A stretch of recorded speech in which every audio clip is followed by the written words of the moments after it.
Welcome to Hawthorne Hill Farm and Homestead. I'm Marilyn Cameron, and with the help of my husband Paul, we operate this lovely 46-acre farm property in the Annapolis Valley of Nova Scotia. Our children are grown and don't live with us anymore, but we still love this lifestyle and want to continue feeding ourselves.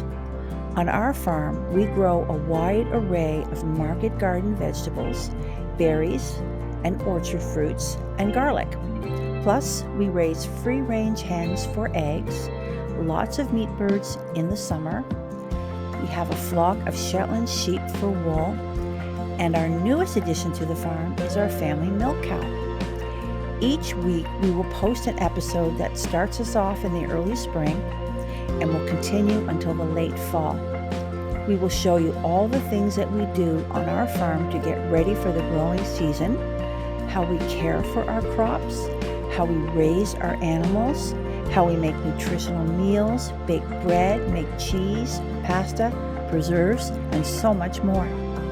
We hope that you will join us and will be inspired to try some new things that will help you become more self-sustaining and to fill your own larder. Thank you.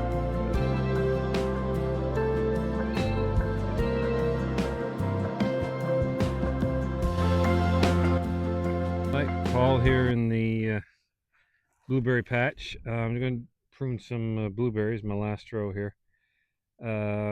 Just going to show you what I do. Kind of, the general rule is prune out 1/3 of old canes, but depends on the bush whether you can do that or not. Stuff like this, it's kind of at a 45. You don't want that in there. You got to get rid of that. You don't want to be picking berries below your knee, so you want to get rid of that. This one I might leave that because there's nothing on this side of the bush.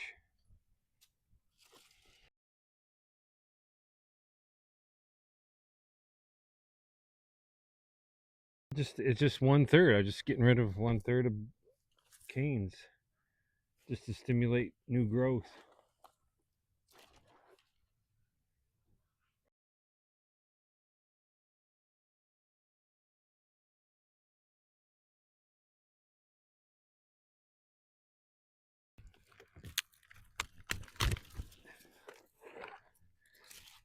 I think that one's good enough.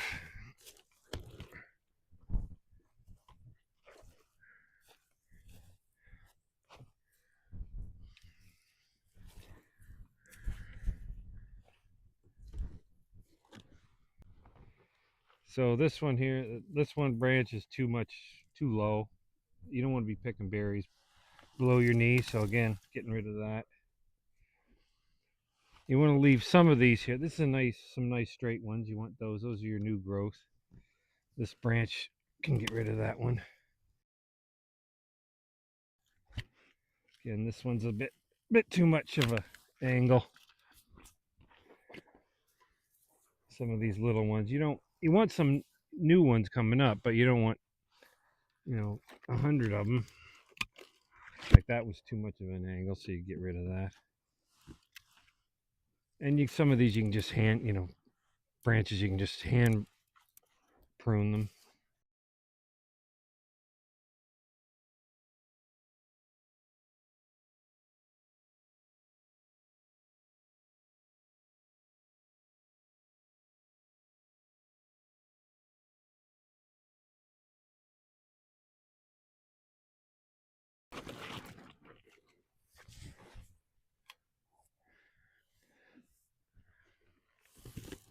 That one's too much of an angle.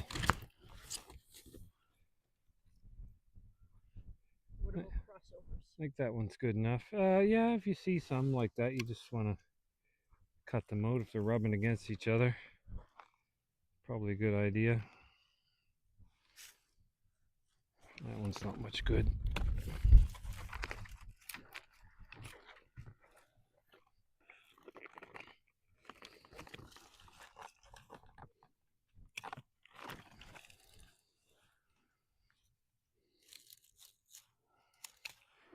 This is what you want to see. These straight ones coming up. So here's this bush with the witch's broom. You could cut it with pruners. You could go to cut it with pruners and whatnot, but I think a lot of times you can just snap it right off with your hands because they're kind of weak. And here's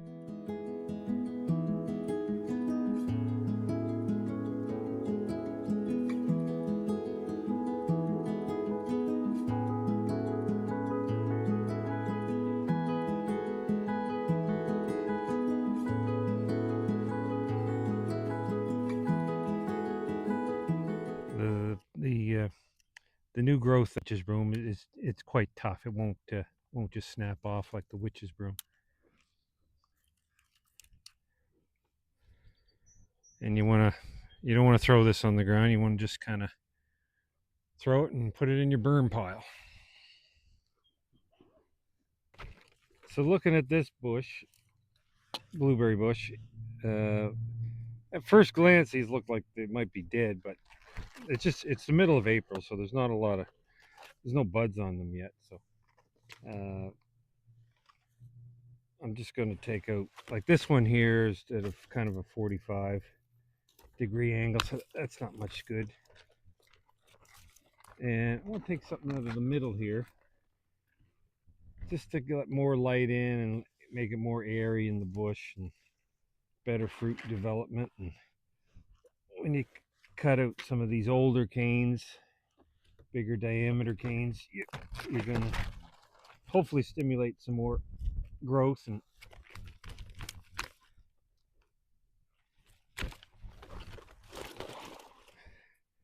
looking for straight ones like this coming up. That's what you want to kind of cut these out and stimulate that so you get more of those. Get rid of stuff that's kind of rubbing against each other here.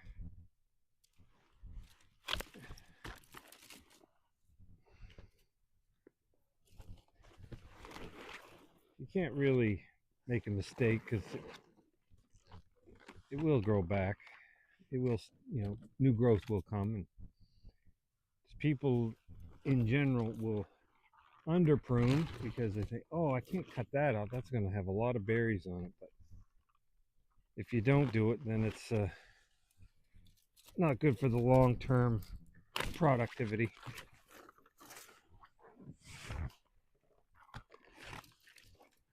And I'll get rid of some of this small stuff out of here. Might leave that. Just little things like that. Stuff going sideways. Got to get rid of it.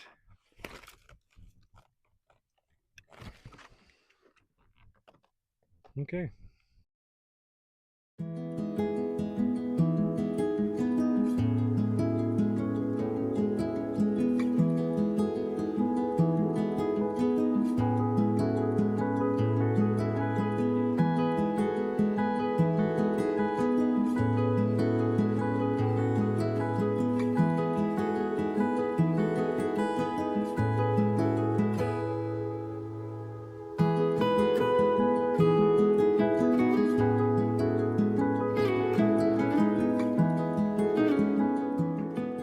So I've got everything assembled. The first thing we're going to do is add, in order, we're going to add oil and sugar. So it's 2 cups of sugar. This is an organic cane sugar.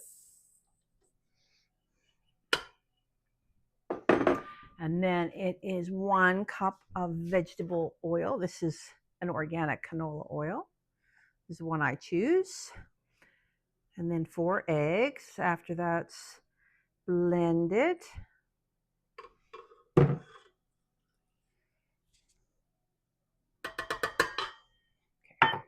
We'll just put on really low, really low. Okay.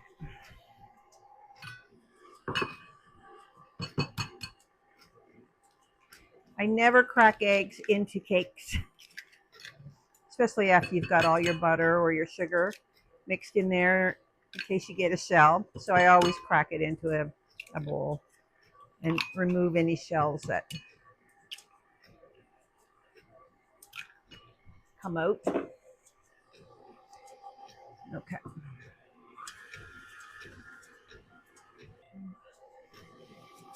And it's a tablespoon of butter.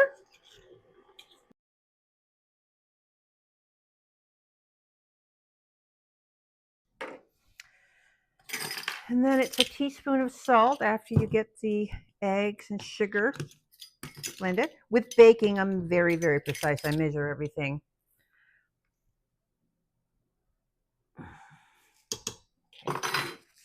That's the salt. Then the next thing to add is carrots. We are woefully low on carrots. I just checked and we only have 2 bags left. So next year I need to put just a little bit more away. I guess we ate more carrots than I thought we would. We really love carrots, so they were a little hairy, so they needed to be peeled, but that's okay. I'm going to just grate them up. We need 3 cups.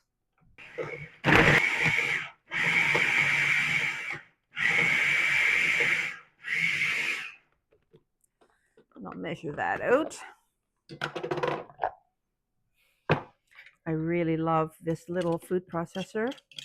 I agonized probably for 45 minutes at the grocery store or at the hardware store which one to get, and it's a Paderno, a little Paderno one. It is really, really has tons of power.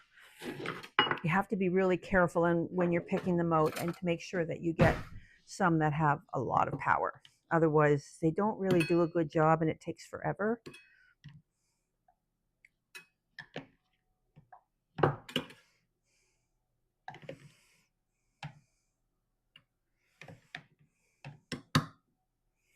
Here's one.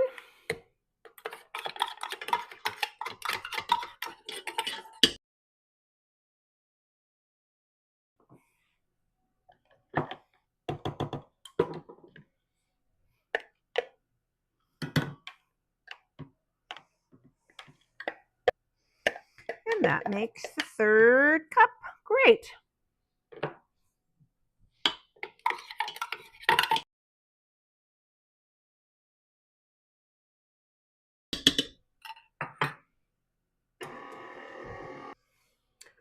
Okay, then is the drained crushed pineapple, a cup.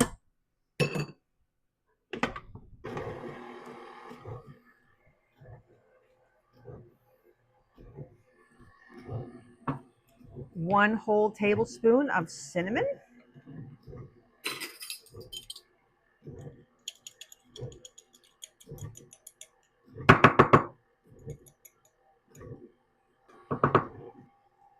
A full tablespoon of cinnamon.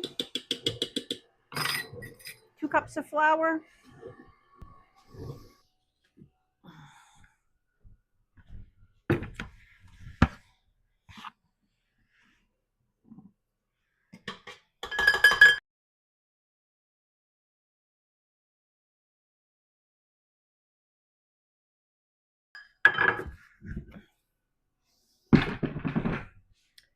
And baking soda, 2 teaspoons.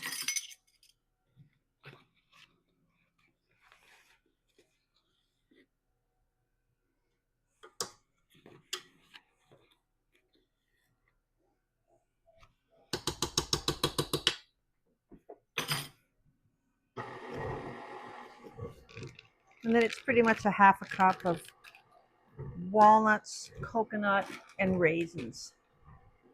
I cook mine in a bundt pan, not a bundt pan, but a 2-pan. And then I'll ice it when it's cold.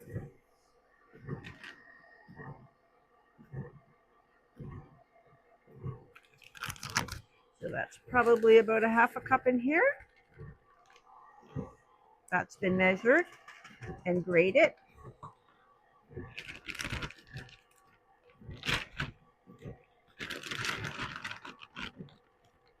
And there. And there is the batter. It's a nice and runny batter, so it's going to be a super moist cake. I'll get it into the oven. This is a 2-pan. I find it cooks cakes way better. So I grease it fairly generously, and then I'll flour it.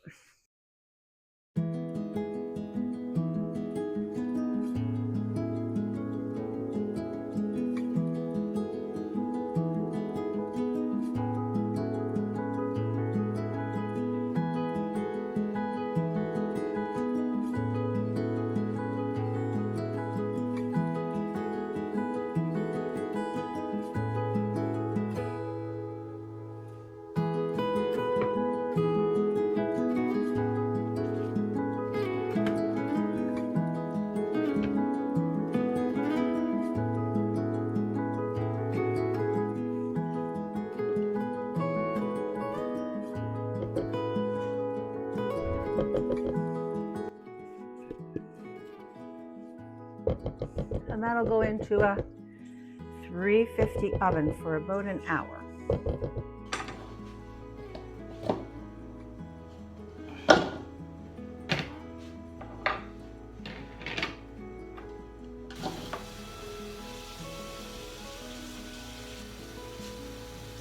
Looks good. Toothpick, clean when it comes out. And when it's cold, I'll remove this, and then we'll lift that off and put it on a nice, pretty cake stand. Cake's all cool. It's a couple hours later, and I'm just getting back to it. This cream cheese icing recipe is pretty easy. It's just 4 things in it. A couple teaspoons of vanilla, small bag of icing sugar or confectioner's sugar, whichever you like to call it, 1 8-ounce package of cream cheese, and 1/4 cup of butter. And you mix it with a blender and until it's really creamy and smooth. And I like using an offset spatula. It's a little crooked spatula for icing cakes. And then if there's anything left over for icing, sometimes there is, I'll put it in a little Tupperware container and put it in the freezer. It's really nice sometimes if you make a couple of muffins and you just want to have icing on a few of them. It's really good. I love cream cheese icing.